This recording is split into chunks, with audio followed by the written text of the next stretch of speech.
Bonjour à tous, bienvenue à cette grande édition, à la une de l'actualité.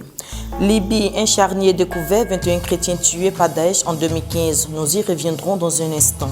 La 6e édition d'Archiba 2017, un succès qui s'est achevé sur une promesse d'organiser dans 2 ans la prochaine édition. Le point dans ce journal. En sport, éliminatoire mondial 2018, les éléphants tenus en échec par le Mali. Le résumé de la rencontre dans ce journal.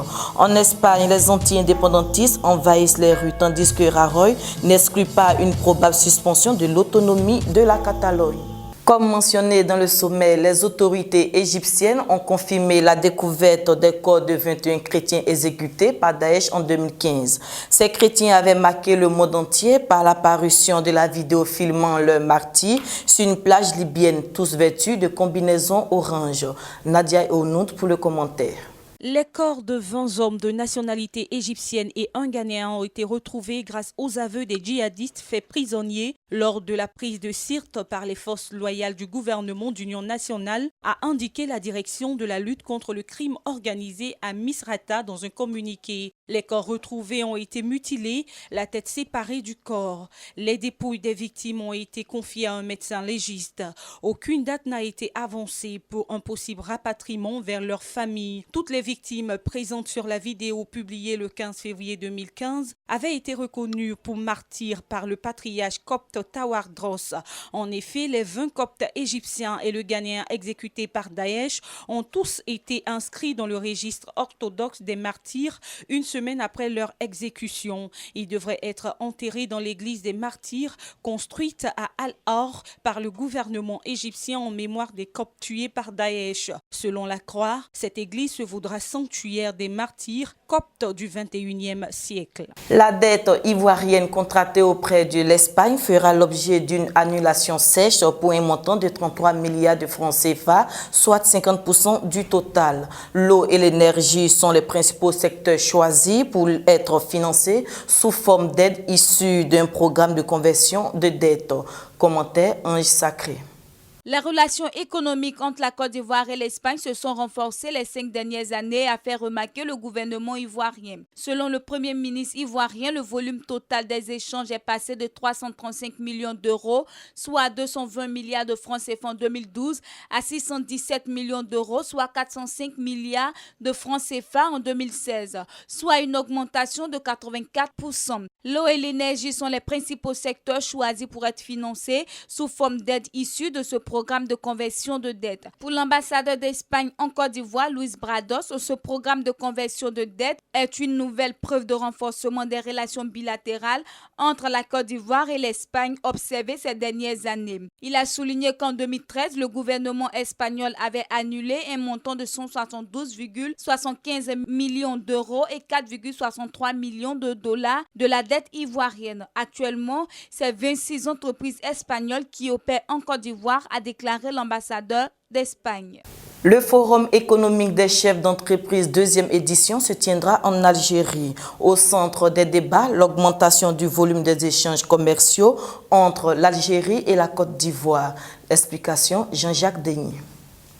Le Forum des chefs d'entreprise Côte d'Ivoire existe depuis octobre 2016 avec plus de 400 entreprises. Pour donner l'opportunité à tous les hommes d'affaires ivoiriens de signer plusieurs accords commerciaux, cette 2e mission économique du Forum des chefs d'entreprise ivoiriennes se fait avec l'appui de la Chambre des commerces et d'industrie algérienne. La 2e mission donc économique du Forum des chefs d'entreprise de Côte d'Ivoire se tiendra du 21 au 27 novembre 2017 selon son président Jean-Marie Koné. Ce sera l'occasion pour les participants de rencontrer les investisseurs, des producteurs, des institutions et le secteur privé algérien pour restaurer et discuter ces dernières tendances et opportunités de ce marché émergent.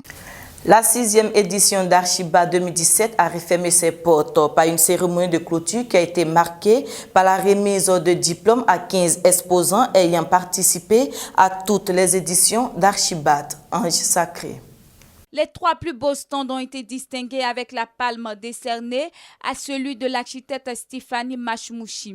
Le commissaire général d'Archibat, Ismaël Boganguesson, également directeur général d'Axe Marketing, a remercié les exposants pour leur fidélité au salon avec une mention pour ceux venus des pays limitrophes et d'ailleurs. Il s'est aussi excusé pour toutes les imperfections qui auraient été constatées lors de cet événement de grande envergure. Co-organisé par le Conseil national de l'Ordre des architectes et Axe Marketing sur le site du futur parc d'exposition situé à Port-Boué, non loin de l'aéroport international Félix Houphouët-Boigny d'Abidjan, Archibat 2017 a regroupé 300 exposants et des participants issus de 15 pays. Cette édition avait pour thème 10 ans de solutions pour transformer nos rêves en réalité. Dans le cadre de l'opération Grand Ménage, le boulevard Nangui à Brogo-Adadjamé est fermé à la circulation. L'équipe du ministère de la Salubrité, de l'Environnement et du Développement durable y donne un grand coup de balai. Explication Nadia Eonoud. Après le boulevard Valérie Giscard d'Estaing, c'est le boulevard Nangui à Brogo-Adadjamé qui reçoit depuis ce lundi 9 octobre 2017 l'équipe du ministère de la Salubrité, de l'Environnement et du Développement durable dans le cadre de l'opération Grand Ménage. À cette occasion, le ministère a annoncé que le boulevard Nangui à Brogo-Adadjamé sera fermé à la circulation, mais aussi au commerce. Notons que l'opération Grand Ménage en Côte d'Ivoire a été lancée depuis le samedi 3 décembre 2016 par le ministère de tutelle avec pour but d'assainir le cadre de vie des populations et de désengorger les voies et autres espaces publics occupés de façon anarchique. En sport, 0-0, tel est le score du match Côte d'Ivoire-Mali. Les éléphants de Côte d'Ivoire en déplacement au Mali le vendredi dernier ont laissé filer leur première place au profit du Maroc, vainqueur ce samedi du Gabon sur le score de 3-0. Le résumé avec France Conan. La confrontation Mali-Côte d'Ivoire s'est soldée par un match nul ce vendredi 6 octobre 2017 au stade du 26 mars de Bamako. Incapables de réussir la moindre action construite, les éléphants ont brillé en offrant un jeu pâteux et difforme qui a mis en exergue la jeune formation malienne complètement décomplexée. Amené par Yves Bissouma des Grands Soirs, le Mali balade les éléphants étourdis à l'image d'un céridier qui n'avait autre âme que la provocation. À la 23e minute, Bissouma sur un coup franc enrôlé brûle les gants de Sylvain Gbowou, heureux de voir la reprise de Doumbia Moussa hors jeu s'envoler. Au retour des vestiaires, Moussa Doumbia, lancé dans le dos de Serge Aurier, a failli une fois de plus tromper la vigilance du portier ivoirien avec son tir expédié sur la barre de la Côte d'Ivoire. Malgré ces nombreuses tentatives, les éléphants ont laissé filer la première place au Maroc qui ont étrié à domicile les Panthères du Gabon sur le score de 3-0. Depuis le 7 octobre 2017 se déroule à Yaoundé au Cameroun le championnat d'Afrique des nations féminines de volleyball. Les Kenyanes, triple tenants du titre, ont-elles une chance de conserver leur couronne devant des équipes en plein essor comme le Nigeria et l'Égypte? Élément de réponse avec Ange Serré.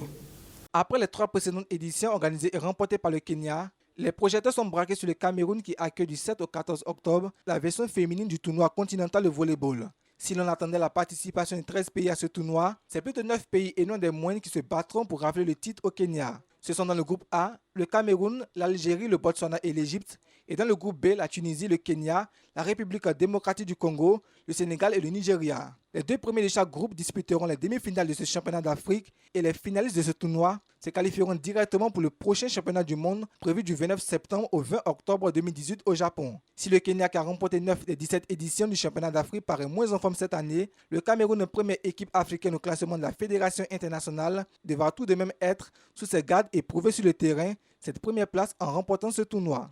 Autre sujet, après son passage en Amérique centrale, l'ouragan Nate a touché les côtes américaines près de l'embouchure du fleuve Mississippi avec des vents à 100 km/h. Mais contre toute attente, l'ouragan Nate affaibli redevient une tempête tropicale sans grand danger. Martial Kouassi pour le commentaire.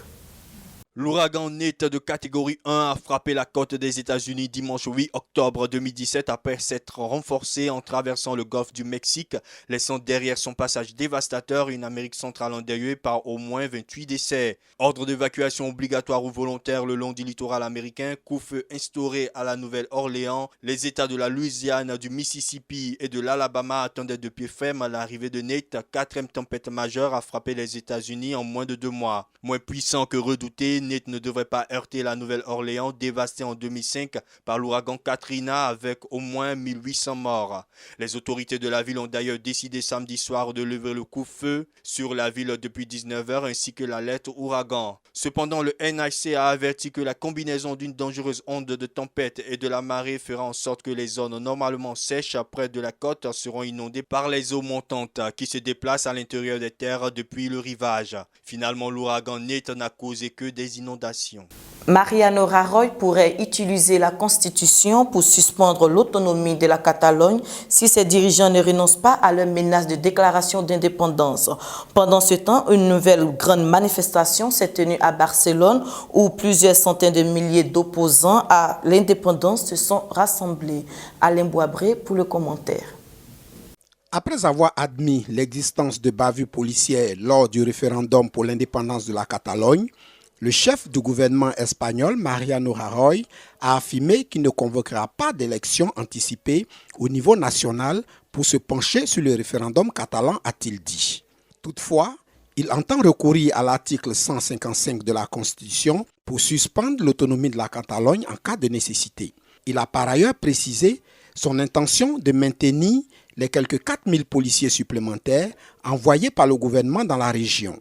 Pendant ce temps, Carlos Puigdemont s'en tient à sa feuille de route et envisage proclamer officiellement l'indépendance de la Catalogne dans les jours à venir. Pendant ce temps, des centaines de milliers d'Espagnols hostiles à l'indépendance de la Catalogne ont envahi dimanche 8 octobre 2017 les rues de Barcelone une semaine jour pour jour après le référendum controversé d'autodétermination de la région. Ils étaient 350 000 selon la police municipale et entre 930 000 et 950 000 selon les organisateurs. Les banderoles brandies par les manifestants proclament que la Catalogne, c'est l'Espagne, où ensemble nous sommes plus forts, se présentant comme la majorité silencieuse qui appelle à la fin de la sécession catalane.